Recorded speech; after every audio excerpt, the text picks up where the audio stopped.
Hello everyone, welcome back to our channel. In this lecture, I am going to teach you chapter number 14 bank and simple interest. Chapter की शुरुआत करते हैं बच्चों chapter के नाम के मीनिंग के साथ। अब बैंक जो वर्ड है ये आप लोगों ने कई बार अपने सराउंडिंग में सुना होगा, अपने पेरेंट्स के थ्रू, अपने ब्रदर सिस्टर्स के थ्रू, अपने फ्रेंड्स के थ्रू भी। तो बैंक का मतलब क्या होता है?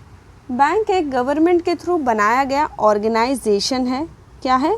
ऑर्गेनाइजेशन है, या आप बोल सकते हो ये क्या है, एक तरीके का इंस्टीट्यूट है। अब बैंक का काम क्या होता है?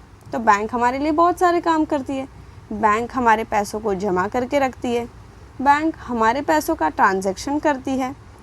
अगर सपोज़ हमारे पास कुछ कीमती ख़ास चीज़ है, जैसे कि हमारे पास कुछ ज्वेलरीज़ है जो हम सेफली अपने घर पे नहीं रख पा रहे, तो बैंक हमारे लिए लॉकर भी प्रोवाइड करती है। और क्या काम करती होगी बैंक? बैंक हमें नेट बैंकिंग प्रोवाइड करती है, एसएमएस आते हैं, और अगर सपोज़ हमारे पास मनी का कुछ इशू है, फाइनेंशियल प्रॉब्लम है, तो बैंक हमें लोन भी प्रोवाइड करती है। तो ऐसे बहुत सारे काम हैं जो बैंक हमारे लिए करती है। अब सिंपल इंटरेस्ट क्या होता है? सिंपल का मतलब हो गया साधारण सा, मतलब ये जो इंटरेस्ट है वो एक सिंपल इंटरेस्ट है, ठीक है। बट मेन थिंग क्या है यहाँ पे कि इंटरेस्ट का क्या मतलब होता है वो हमें जानना है। तो देखो बच्चों, जो भी पैसे हम बैंक में जमा करते हैं, क्या बैंक भी उन पैसों को एज इट इज़ अपने पास जमा ही करके रखती है? नहीं, ऐसा नहीं करती वो। बैंक क्या करती है, उन पैसों को कुछ अपने बिजनेस में लगाती है। अब वो कौन से बिजनेस में लगाती है, क्या करती है, ये इतने डिटेल में हम नहीं जाएंगे। बस हमें यहाँ पे समझना है कि इंटरेस्ट क्या होता है। जो भी पैसे हम बैंक में जमा करते हैं, उन पैसों को बैंक क्या करती है, अपने बिजनेस में लगाती है। फिर बैंक को कुछ ना कुछ प्रॉफिट होता होगा, प्रॉफिट का कुछ परसेंटेज वो क्या करती है, हमसे शेयर करती है, ठीक है। कुछ परसेंटेज वो हमसे शेयर करती है। जो भी एक्स्ट्रा अमाउंट वो बैंक हमारे डिपॉजिट मनी के अलावा हमें देती है, वही क्या होता है, इंटरेस्ट होता है। अब इंटरेस्ट को हमें कैलकुलेट करना पड़ेगा, क्योंकि बैंक तो ऐसा नहीं सोचेगी ना कि हमारे रिश्तेदार है तो हम इसको ज़्यादा पैसा दे देते हैं, या हम इसे नहीं जानते तो हम इसे कम पैसे देंगे, ऐसा नहीं होता है। बैंक क्या करती है, उस पैसों को, मतलब जो भी इंटरेस्ट वो हमें दे रही है उसको कैलकुलेट करती है, और कैलकुलेट करने के लिए एक रेट ऑफ इंटरेस्ट डिसाइड किया जाता है। तो बैंक जो रेट ऑफ इंटरेस्ट प्रोवाइड करती है वो होता है 4 to 6% का, 4 to 6% का, ठीक है। कई बैंक, देखो बैंक अलग अलग होते हैं, बहुत सारे बैंक्स के नाम हम सुनते हैं। ग्रेटर बैंक सुनते हैं हम, बैंक ऑफ बड़ौदा सुनते हैं, कनाडा बैंक सुनते हैं, कनाडा, बहुत सारे बैंक होते हैं, ठीक है। तो अलग अलग बैंक के रेट ऑफ इंटरेस्ट भी अलग अलग होते हैं। कहीं पर 6.5% भी मिलता होगा, कहीं पर और भी ज़्यादा मिलता होगा, कहीं पे कम भी मिलता होगा 4% से। तो अलग अलग बैंकों का रेट ऑफ इंटरेस्ट भी अलग अलग होता है। अब इंटरेस्ट कैलकुलेट करते कैसे? देखो, सपोज़ बच्चों मैंने बैंक में 10,000 रुपये जमा कर दिए। क्या कर दिए? बैंक में 10,000 रुपये जमा कर दिए। अब बैंक मुझे 5% रेट से क्या कर रही है, इंटरेस्ट प्रोवाइड कर रही है। कुछ ट्यूशन्स वगैरह में या कहीं पर भी, मैं ऐसे नाम नहीं लूँगी कि ये रॉन्ग है, कहीं पर क्या होता है, किसी वीडियो में आप लोगों ने देखा होगा कि आप लोगों को सिंपली क्या बोलेंगे कि इंटरेस्ट को आई से डिनोट करते हैं, और इसको कैलकुलेट करने का एक फार्मूला है P/N/R/100। यस, ये करेक्ट फार्मूला है, इसको यूज़ भी करना चाहिए। बट 6th स्टैंडर्ड में ये फार्मूला आप लोगों को टेक्स्ट बुक में नहीं दिया है, तो इसीलिए ये फार्मूले का यूज़ मैं यहाँ पे नहीं कर रही हूँ। आप कर भी सकते हो, कोई प्रॉब्लम नहीं है, बट मैं यहाँ पे नहीं कर रही हूँ। क्यों? क्योंकि जो 13th चैप्टर है आपका, रेशियो एंड प्रपोर्शन, उसी चैप्टर का थोड़ा सा एडवांस हमें यूज़ करना है, और ये जो चैप्टर नंबर 14 है हमें इसको सॉल्व करना है यूजिंग द रेशियो प्रपोर्शन। ये फॉर्मूला आप लोगों को 7th स्टैंडर्ड में आएगा, तब आप लोग ये फार्मूला यूज़ भी करोगे और क्वेश्चंस को सॉल्व भी करोगे। तो अभी बच्चों मैं ये फार्मूला यूज़ नहीं कर रही हूँ, इसलिए मैंने आपको पहले ही बता दिया। अगर आपको ये फार्मूले से ही करना है तो आप ये वीडियो नहीं देखोगे तो भी चलेगा, और आपको रेशियो यूज़ करके सॉल्व करना है तो ये वीडियो आप ही के लिए है, ठीक है। तो चलो आ जाते हैं फिर से क्वेश्चन पे। सपोज़ मैंने बैंक में क्या किया है बच्चों, 10,000 रुपीज़ को जमा किया है। जमा करने को हम बोलते हैं डिपॉजिट करना, और बैंक मुझे क्या करी है, 5% रेट से इंटरेस्ट प्रोवाइड करी है। अब बैंक को इंटरेस्ट कैलकुलेट करना होगा, तो हम कैसे कैलकुलेट करेंगे? हम क्या अज्यूम करेंगे बच्चों कि सपोज़ x रुपीज़ का इंटरेस्ट मुझे मिल रहा है, ठीक है। हम क्या अज्यूम करेंगे कि सपोज़ x रुपीज़ का जो इंटरेस्ट है वो मुझे मिल रहा है कितने रुपए पर, 10,000 रुपये पर, ठीक है। अब ये जो 5% है ये परसेंटेज में लिखा है। आप लोगों को याद होगा कि प्रीवियस चैप्टर में हम लोगों ने परसेंटेज को रेशियो में कन्वर्ट करना सीखा है। कैसे कन्वर्ट करते हैं?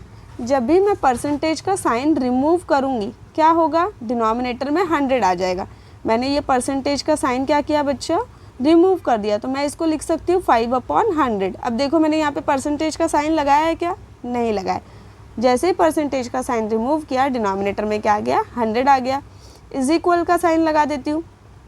अब ये जो 5 है ये क्या है, ये 5 रुपये मुझे क्या मिल रहा है, इंटरेस्ट मिल रहा है। कितने रुपए पर, 100 रुपीज़ पर, ठीक है। बैंक मुझे यही बता रही है ना, 5% का मतलब क्या होता है कि 100 रुपीज़ पर अगर हम आपको 5 रुपये का इंटरेस्ट दे रहे हैं तो 10,000 पे कितना देंगे ये हमें कैलकुलेट करना है।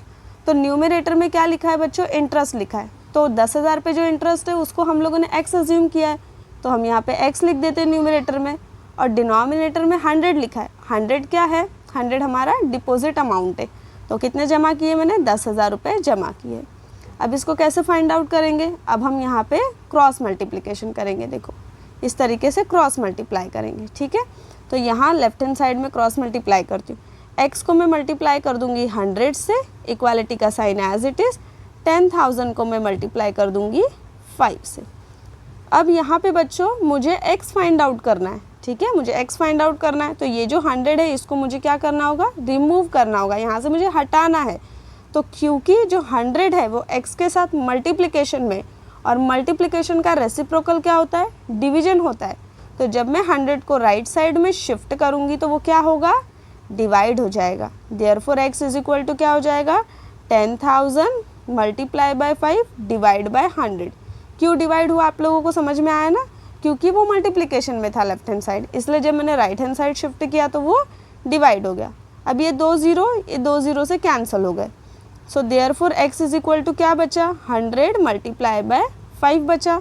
डिनोमिनेटर में सारे नंबर कैंसिल हो गए ना, दोनों 0 कैंसिल हो गया, कुछ बचा ही नहीं, तो इसलिए हमने डिनोमिनेटर में कुछ नहीं लिखा। सो 100 मल्टीप्लाई बाय 5 कितना होता है, 500 रुपीज़ होता है। मतलब 10,000 रुपये पर मुझे कितना रुपया मिलेगा बच्चों, 500 रुपया एक्स्ट्रा मिलेंगे, ठीक है। जब 1 साल के बाद एनुअली होता है, ठीक है। कैसा होता है देखो, लिखा होगा आपके टेक्स्ट बुक में, परसेंटेज पर एनम P.C.P.A. मतलब होता है इसका percentage per annum. P stands for पर, PC का मतलब हो गया परसेंटेज, P का मतलब पर, और A का मतलब हो गया एनम। एनम का मतलब होता है बच्चों ईयर, ठीक है। तो जो ये इंटरेस्ट मिल रहा है मुझे वो ईयरली मिल रहा है, यानी 1 साल के बाद मुझे बैंक से 500 रुपये एक्स्ट्रा मिलेंगे। तो जो भी अमाउंट मुझे मिलेगा बैंक से वो क्या होगा बच्चों, प्रिंसिपल प्लस इंटरेस्ट होगा। प्रिंसिपल का मतलब होता है कि जो पैसे मैंने बैंक में जमा किए हैं वो, और इंटरेस्ट मतलब जो एक्स्ट्रा पैसे बैंक हमें दे रही है, मेरे जमा किए हुए पैसों को छोड़ करके जो एक्स्ट्रा पैसे बैंक मुझे दे रही है वो क्या है, इंटरेस्ट है। तो प्रिंसिपल कितना था यहाँ पे, 10,000 रुपये था, और इंटरेस्ट मैंने कैलकुलेट किया 500 रुपये। तो यहाँ पे कितना मिलेगा मुझे, 10,500 रुपये बैंक से मिलेगा at the end of the year.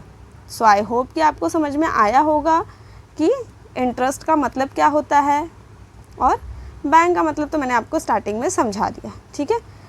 देखो बैंक में 2 तरीके के अकाउंट होते हैं, एक होता है बच्चों सेविंग अकाउंट, एक होता है सेविंग अकाउंट, और एक होता है बच्चों करंट अकाउंट, ठीक है। सेविंग अकाउंट में क्या होता है, सेविंग अकाउंट में बैंक हमें चेकबुक प्रोवाइड करती है, बैंक हमें पासबुक प्रोवाइड करती है, साथ ही साथ बैंक की नेट बैंकिंग फैसिलिटीज़ वगैरह तो हर एक अकाउंट में होती है। और सेविंग अकाउंट में और क्या होते हैं, रेस्ट्रिक्शंस और कुछ रूल्स क्या होते हैं।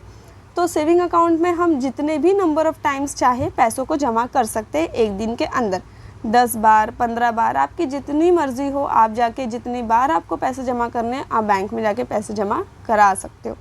बट विड्रॉ करने के लिए कुछ रूल्स होते हैं, कुछ नंबर ऑफ़ टाइम्स ही आप एक दिन में बैंक से पैसे विड्रॉ कर सकते हो, और एक लिमिटेड अमाउंट ही आप विड्रॉ कर सकते हो।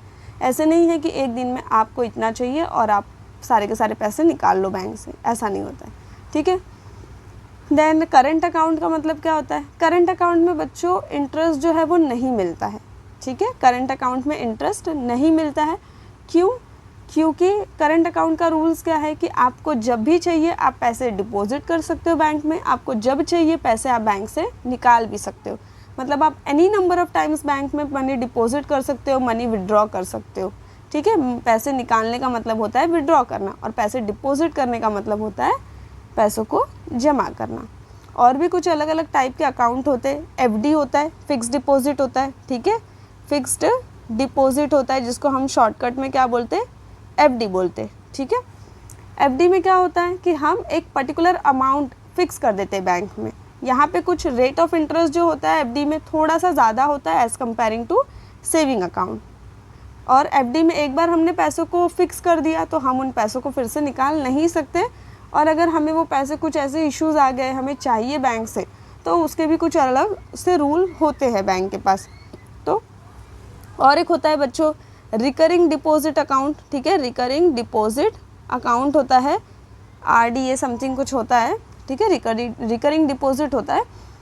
इसमें क्या होता है बच्चों कि इसमें हमें मंथली, अब बैंक के ये अलग अलग रूल्स होते हैं, बैंक आपको अलग अलग प्रोवाइड करती है रूल्स। मतलब इसमें 1000 रुपीज़ भी आप हर मंथली जमा कर सकते हो, आप इसमें 2000 भी कर सकते हो, 3000 भी कर सकते हो, 10,000 भी कर सकते हो। तो इस तरीके का उनके अपने खुद के रूल्स होते हैं, जिसके मतलब जितनी कैपेसिटी होती है उसके अकॉर्डिंग आप बैंक में मंथली कुछ अमाउंट जो है वो अलग से सेव करा सकते हो, जिसको हम बोलते हैं रिकरिंग डिपॉजिट अकाउंट, ठीक है। और बैंक हमें ATM कार्ड प्रोवाइड करती है, ठीक है। सो आई होप कि बच्चों जो चैप्टर का इंट्रोडक्शन है आप लोगों को समझ में आया होगा। ये इंट्रो है, इसके बाद नेक्स्ट लेक्चर में मैं आप लोगों को क्वेश्चन आंसर सॉल्व करा दूँगी। So thank you so much for watching this video, and if you like the video subscribe and like my channel, ठीक है।